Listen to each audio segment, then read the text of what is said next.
Assalamualaikum warahmatullahi wabarakatuh. Halo teman-teman manajemen, kembali lagi di aktivitas Brilian Vol 6. Pada kesempatan kali ini, kita akan belajar bareng untuk membahas soal latihan dari manajemen operasi lanjutan. Nah, soal yang kita pakai ini kita ambil dari soal UAS tahun lalu. Kita masuk ke soal nomor pertama, di mana di soal nomor satu ini disebutkan dari suatu perusahaan yang menghasilkan roti diketahui permintaan terigunya per tahunnya adalah 10.000 ton. Biaya pemesanan per kali pesan yaitu sebesar 2.000 dan biaya pemeliharaan dan penyimpanan per ton per tahunnya adalah 10. Dari informasi tersebut, tentukan A. Jumlah pemesanan ekonomis untuk setiap kali pemesanan. B. Jumlah pemesanan per tahun. C. Total biaya per tahun. Kita masuk ke pengerjaannya seperti apa. Yang pertama-tama kita kerjakan yaitu kita tulis dulu apa yang kita ketahui di soal. Nah, kita tulis di sini. Diketahui permintaan terigunya per tahunnya adalah 10.000 ton. Biaya pemesanan per kali pesannya yaitu sebesar 2.000. Biaya penyimpanannya yaitu 10. Tulis juga apa yang ditanyakan di soal. Jadi tadi ada 3 poin yaitu poin A, poin B, poin C. Kita masuk ke pengerjaan poin A.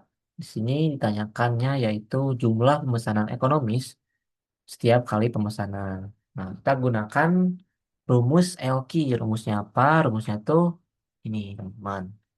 Akar 2 dikali S dikali D dibagi C. Nah, ada komponen S, komponen D, komponen C di sini. Nah, itu kita dapat dari mana? S itu kita dapat dari permintaan terigu per tahun. Ini.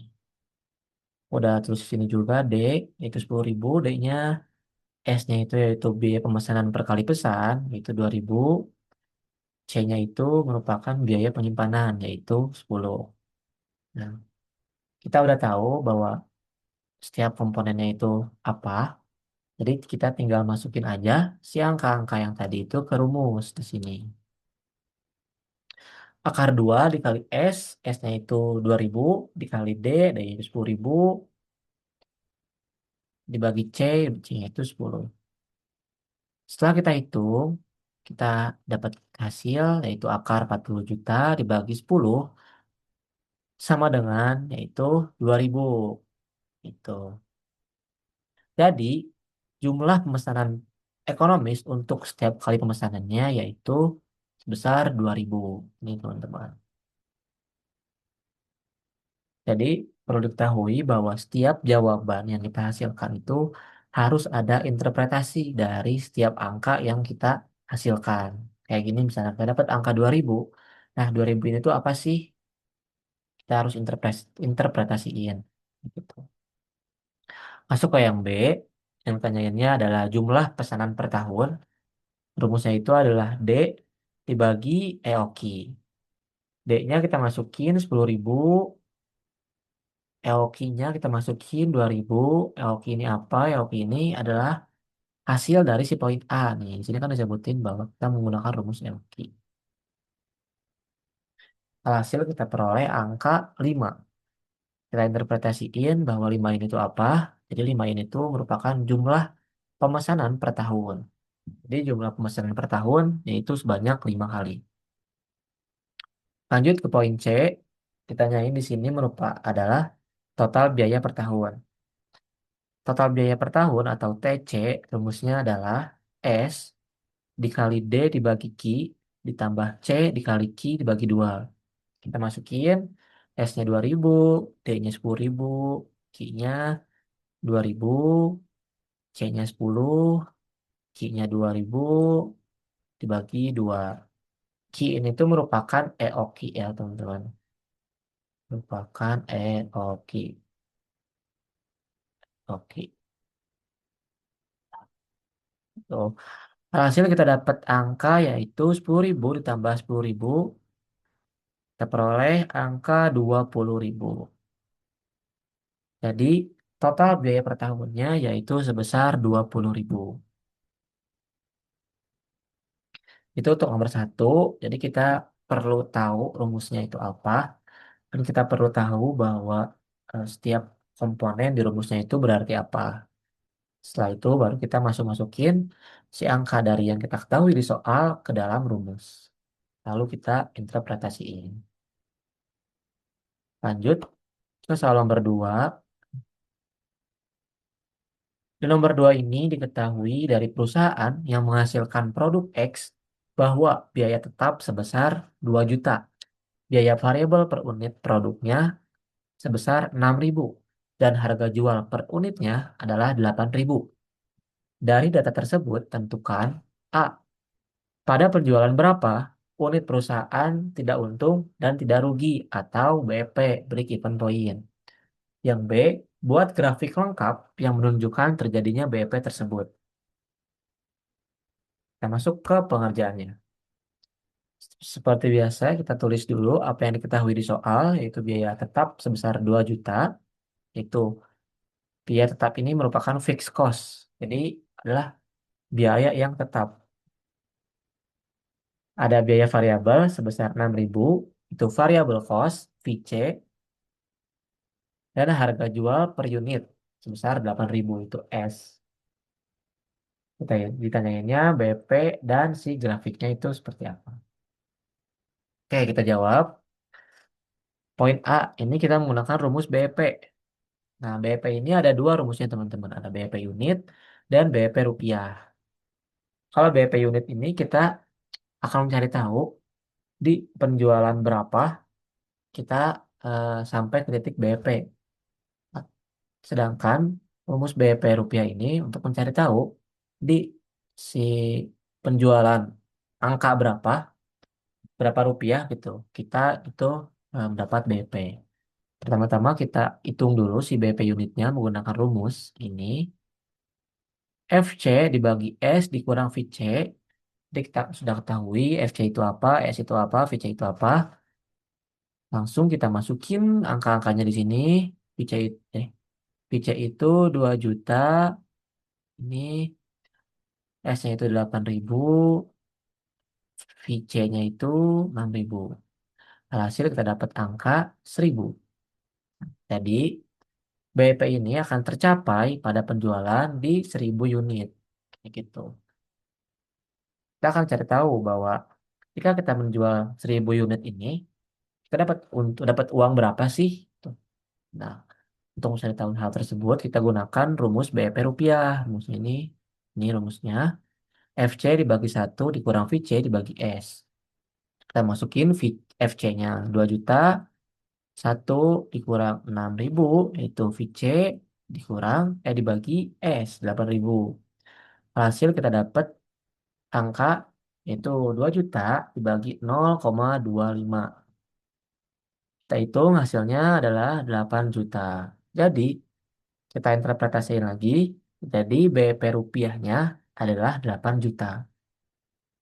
Untuk yang A juga ini pun perlu diinterpretasiin. Jadi, interpretasinya adalah BP tercapai pada penjualan ke 1.000 unit. Oke, kita lanjut. Nah, ini buat grafiknya.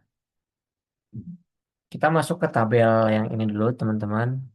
Nih, ini tabel yang ini dulu. Di tabelnya ada unit, ada sales, ada FC, VC, TC, profit, atau loss, dan deskripsi atau keterangannya. Di atas ini ada rumus-rumus untuk per tiap kolomnya.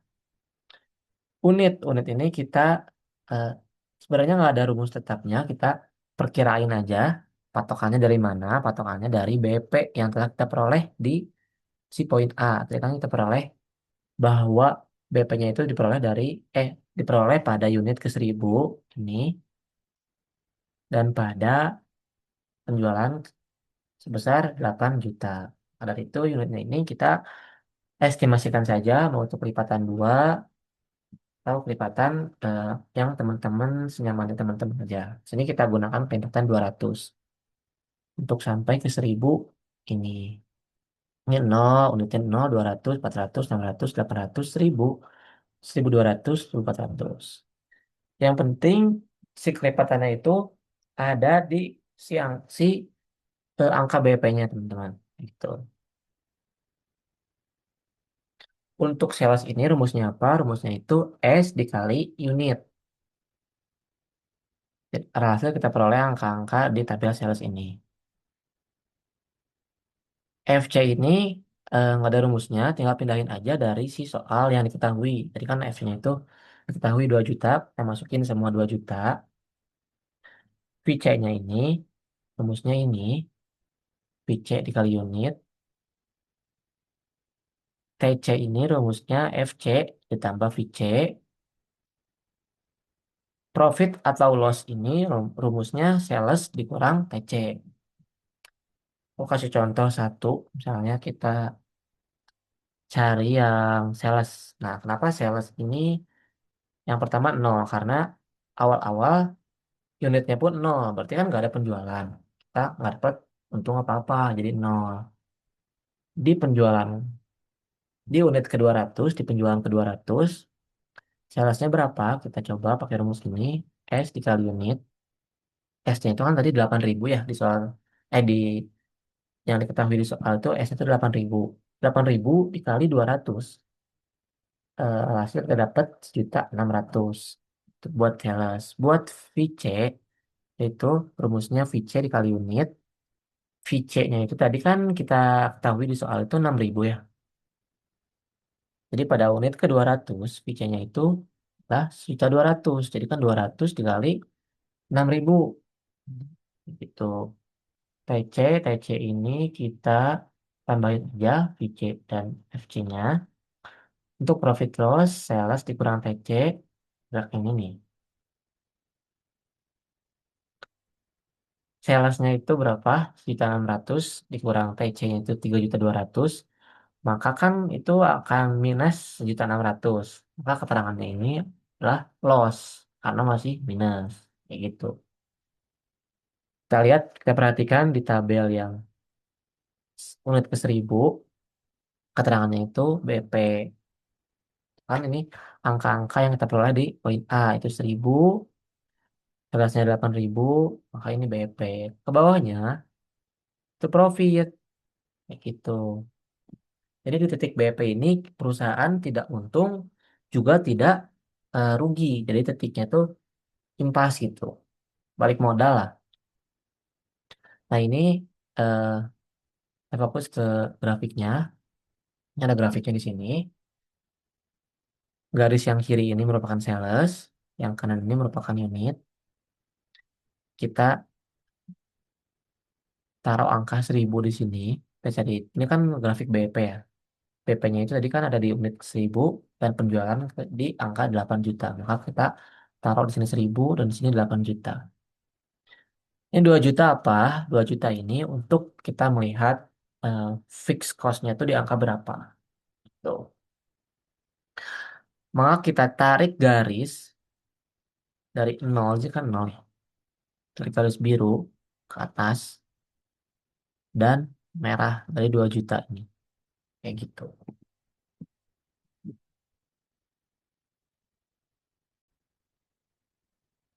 Nah,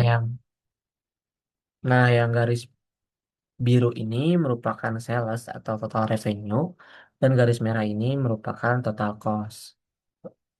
Maka titik PP-nya kita peroleh di sini. Antara 8 juta, antara 8 juta dan 1.000 gitu. Hasil berarti kan di sini tuh kita di bawah 8 juta dan di bawah 1.000 ini kita masih rugi teman-teman. Kalau udah ke atas, udah melebihi 8 juta dan 1.000 unit, maka kita akan memperoleh keuntungan. Gitu. Kita lanjut ke soal nomor 3. Nah, di soal nomor 3 ini disebutkan dari dua rumah makan A dan B di sebuah kota diketahui matriks payoff-nya sebagai berikut. Strategi rumah makan A, A1, A2, strategi rumah makan B, B1, B2. Ini ada angka-angkanya 25%, 35%, 20%, 15%, minus 15%. Nanti kita akan ketahui angka-angka tersebut untuk apa di pengerjaan.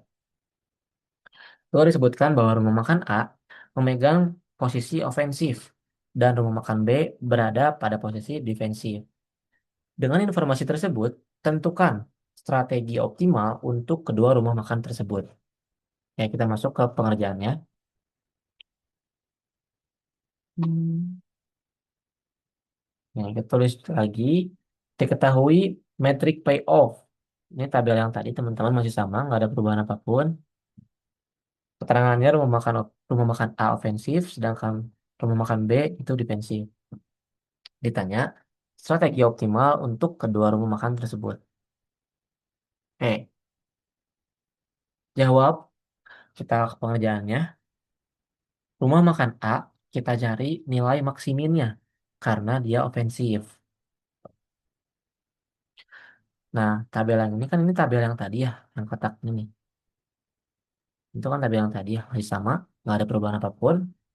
Nah, kita tambah dua kolom lagi, yaitu nilai minimum dan nilai nilai maksimin dari minimum. Oke, dari angka-angka ini, angka 4 angka ini, kita cari nilai minimumnya.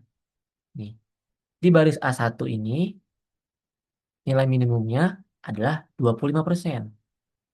Kenapa 25%? Karena di A1 ini hanya ada 25% dan 35%. Yang paling kecil kan 25%. Di A2 ini, nilai minimumnya antara 20% dan minus 15%, jelas minus 15%. Kita tulis di sini.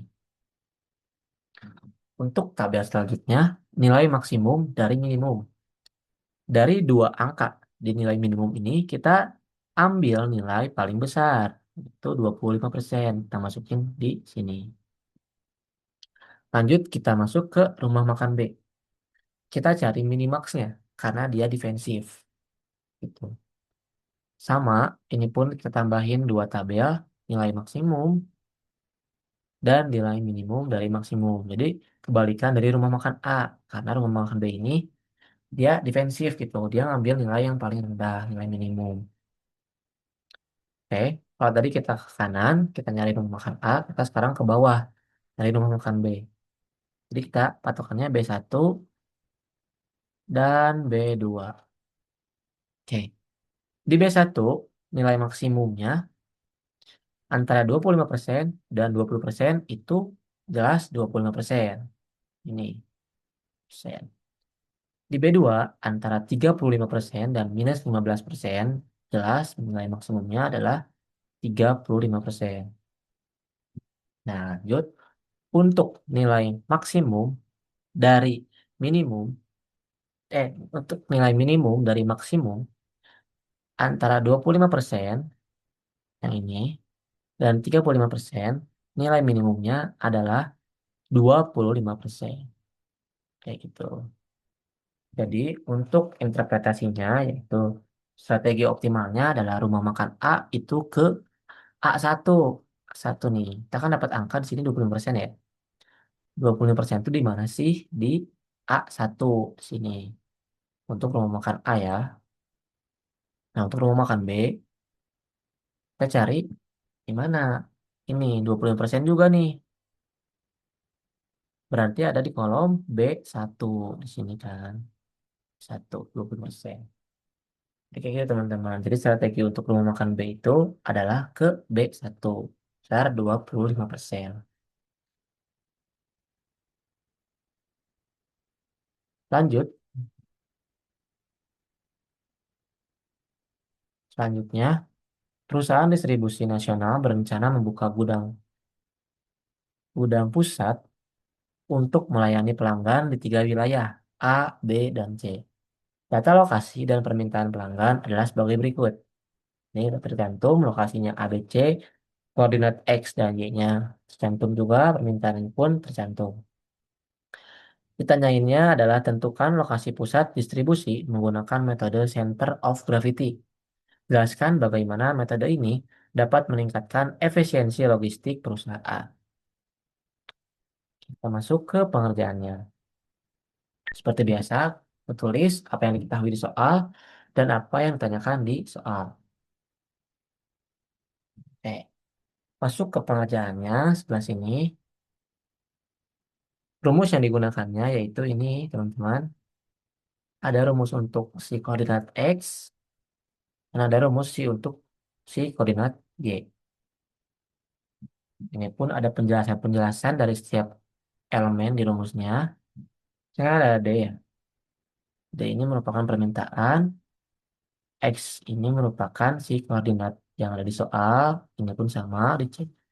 D-nya permintaan, Y-nya pun koordinat. Kita buat tabel di sini. Kita masukin si D atau permintaannya. Ini kan D ya, itu D. D 100, 300, 200. Sigma itu total dari keseluruhannya. 100 ditambah 300 ditambah 200 itu 600. Untuk si koordinat X ini, ini koordinat X sebelah sini,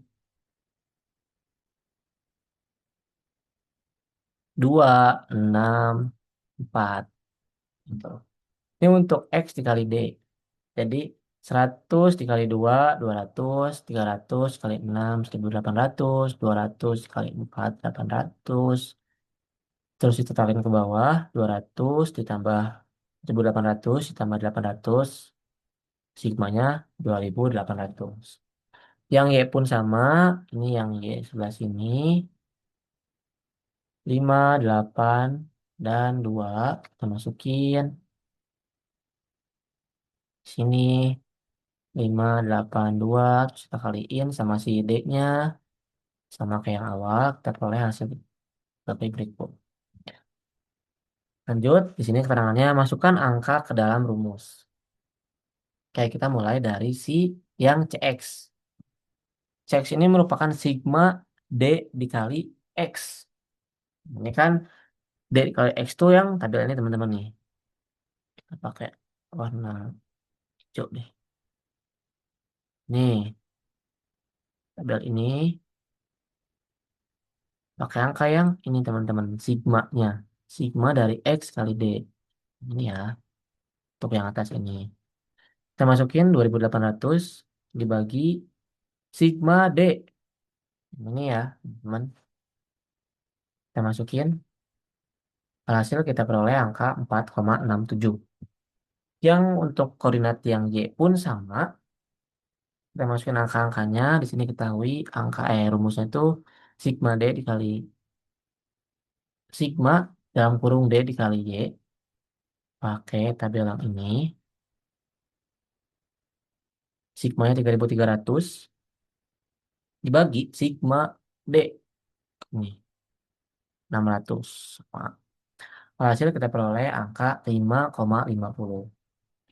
Kita interpretasiin, jadi lokasi pusat distribusinya berada di X-nya itu sebesar 4,67 dan Y-nya itu sebesar 5,50. Nih, teman-teman ya, koordinatnya seperti itu. Kita lanjut ke soal selanjutnya.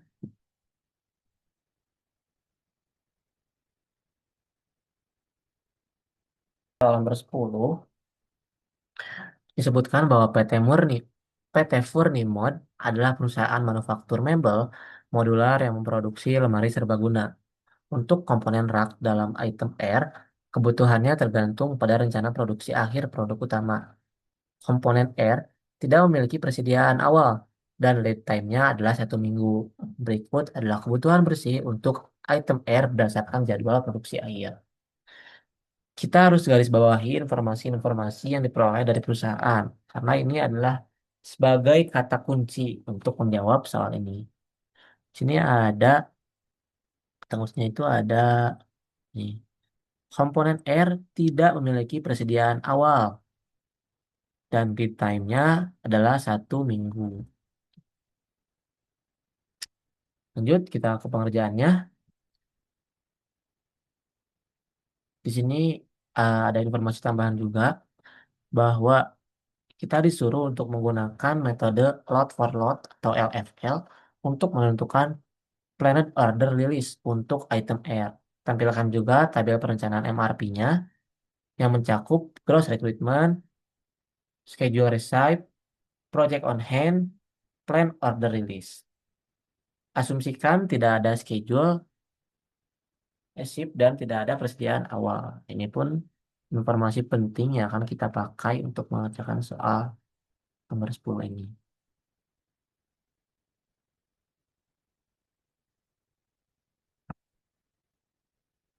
Nah, ini pengerjaannya. Kita tulis dulu apa yang kita ketahui di soal seperti biasa, teman-teman.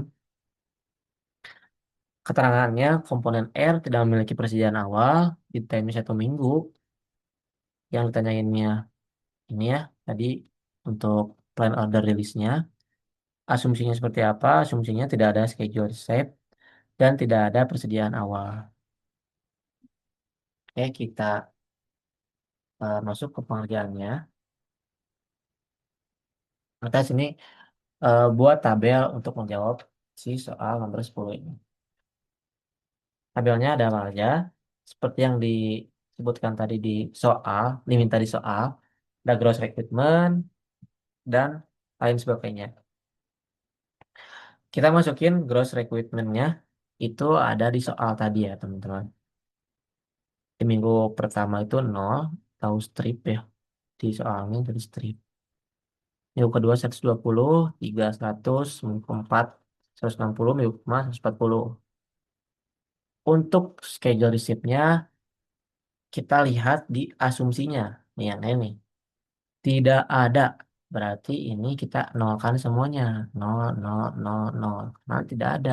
Asumsinya tidak ada. Untuk project on hand-nya pun kita lihat di si soalnya itu tidak ada eh, persediaan awal kan. Dan ini kita memakai metode load for load. Di mana load for load ini kita akan memesan sesuai dengan kebutuhan yang yang diminta saja. Jadi tidak ada nggak dilebihin uh, atau kita nggak memiliki stok gitu. Nah, dari itu ini semua pun nol, nol, nol, nol, nol, nol. Nah, plan order release-nya karena tadi diketahui bahwa lead time-nya adalah seminggu, jadi kita memesannya harus seminggu, 1 minggu lebih awal. Gitu. Ketika di minggu kedua gross recruitment itu 120, maka di, pro, di plan order release-nya kita mundurin 1 minggu ke belakang. Jadi 120 ini kita mundurin ke minggu pertama. Nih, jadi minggu pertama di plan order release-nya 120 dan di minggu-minggu selanjutnya pun sama, dimundurin 1 minggu ke belakang. Gitu. Jadi hasil di minggu kelima ini kita sudah tidak ada plan order release karena yang nggak ada minggu keenam gitu. Gitu. Lanjut.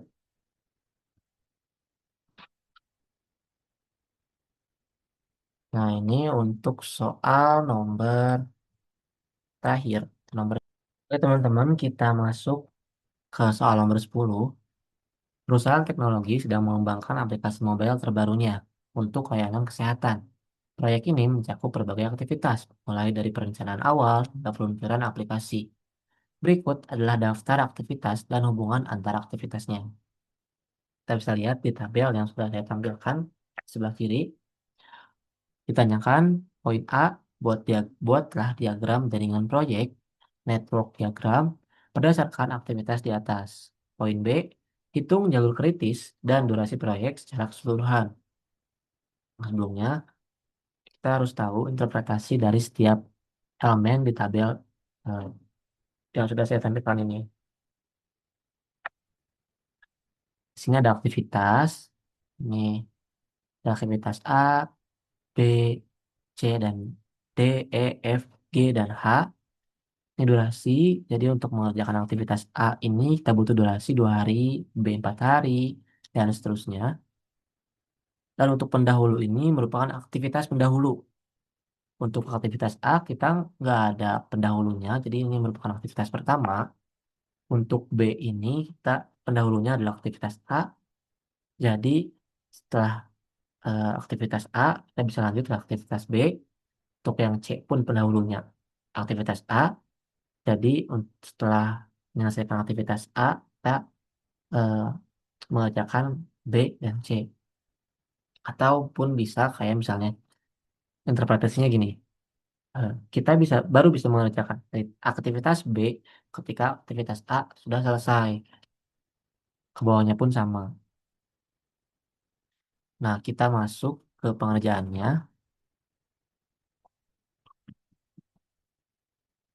Nah, ini pengerjaannya, teman-teman. Kita lihat dulu si eh, aktivitas-aktivitas yang udah aku tampilin di gambar sebelah kanan. Ini ada aktivitas A, B, C, D, E, F, G, dan H. Jalurnya tuh ini nih. Kita lihat si A ini nggak punya pendahulu, jadi A ini pertama. Kita lihat si B ini pendahulunya A, jadi B ini kita kerjakan setelah A nih, makanya panahnya kita ke B kayak gini. C pun sama, pendahulunya A, panahnya kayak gini. Jadi setelah A ini kita kerjakan B dan C. Untuk D, pendahulunya kita lihat, pendahulu aktivitas D itu B dan C. Jadi panahnya gini teman-teman, dari B dan C kita bisa masuk ke aktivitas D. Seperti itu. E, pendahulunya aktivitas C, berarti dari C ini kita ke E ke sini. F itu pendahulunya D dan E, berarti panahnya dua ya dari D dan dari E. G dari F, H dari G.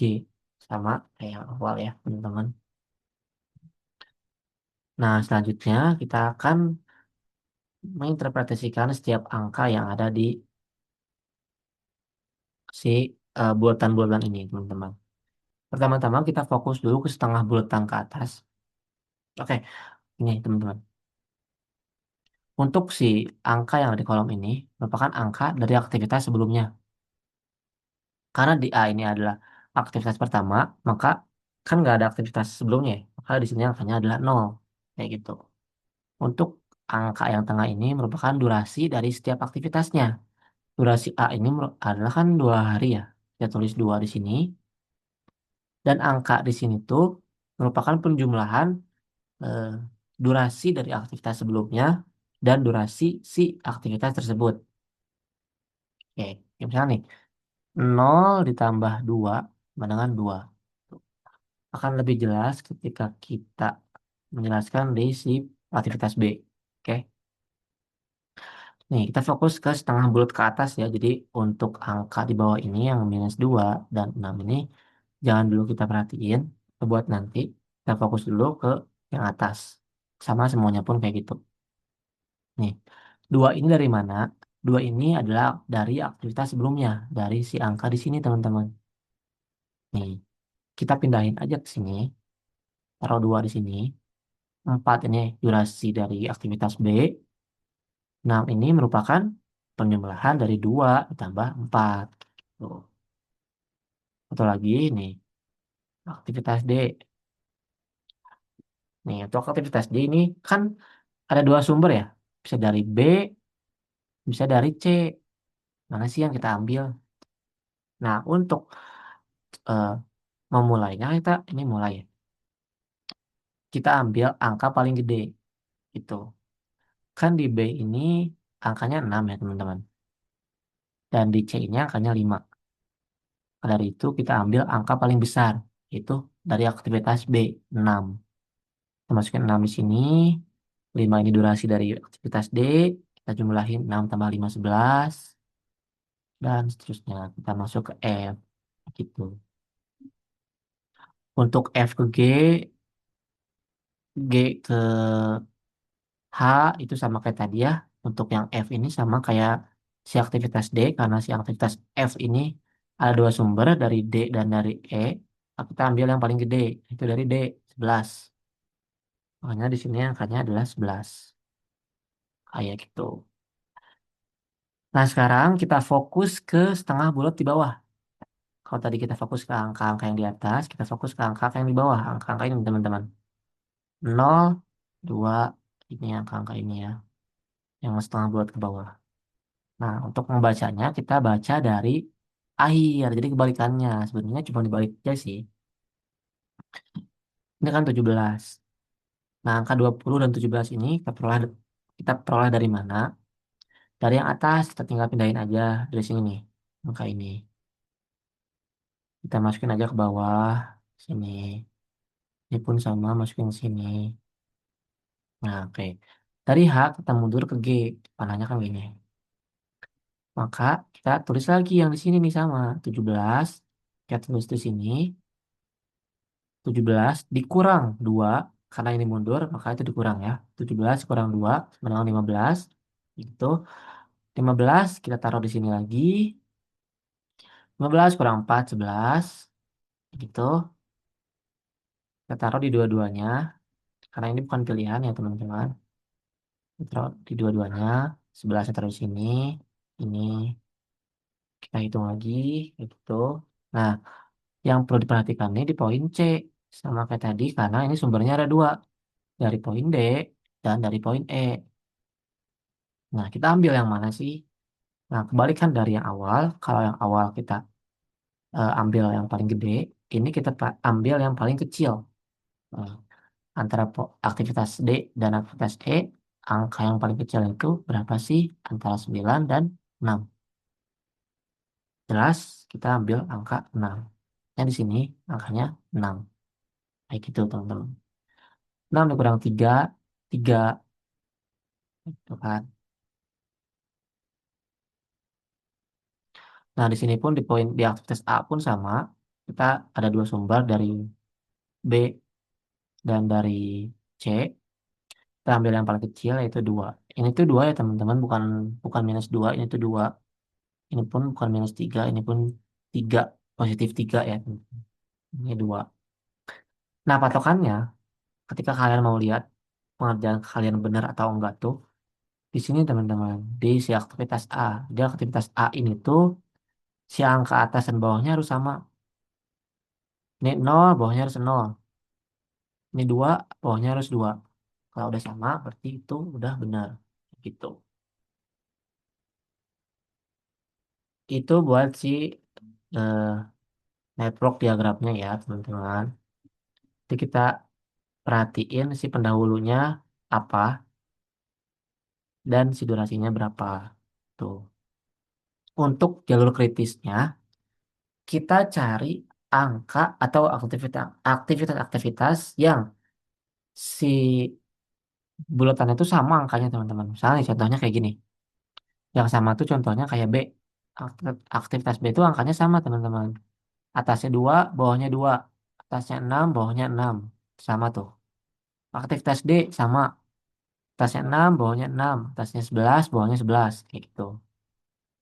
Contoh yang nggak sama apa? Contoh yang nggak sama itu adalah si aktivitas C nih misalnya. Aktivitas C. Kenapa nggak sama? Karena atasnya 2, bawahnya 3. Atasnya 5, bawahnya 6. Itu nggak sama. Nih nggak sama nih. Bawahnya atasnya 5, bawahnya 9. Atasnya 7, bawahnya 11. Nah, untuk menentukan jalur yang kritis, kita ambil si aktivitas-aktivitas yang angkanya sama aja. Di sini yang angkanya sama tuh ada aktivitas A, B, D, F, G, H. Tuh. C dan E kan nggak sama, jadi kita nggak masukin ke jalur kritis.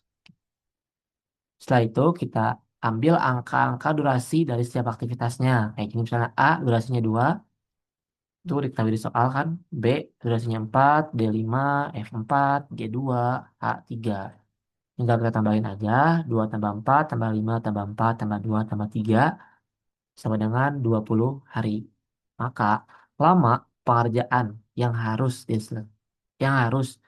ditempuh untuk mengerjakan si proyek ini adalah selama 20 hari. Seperti itu, teman-teman.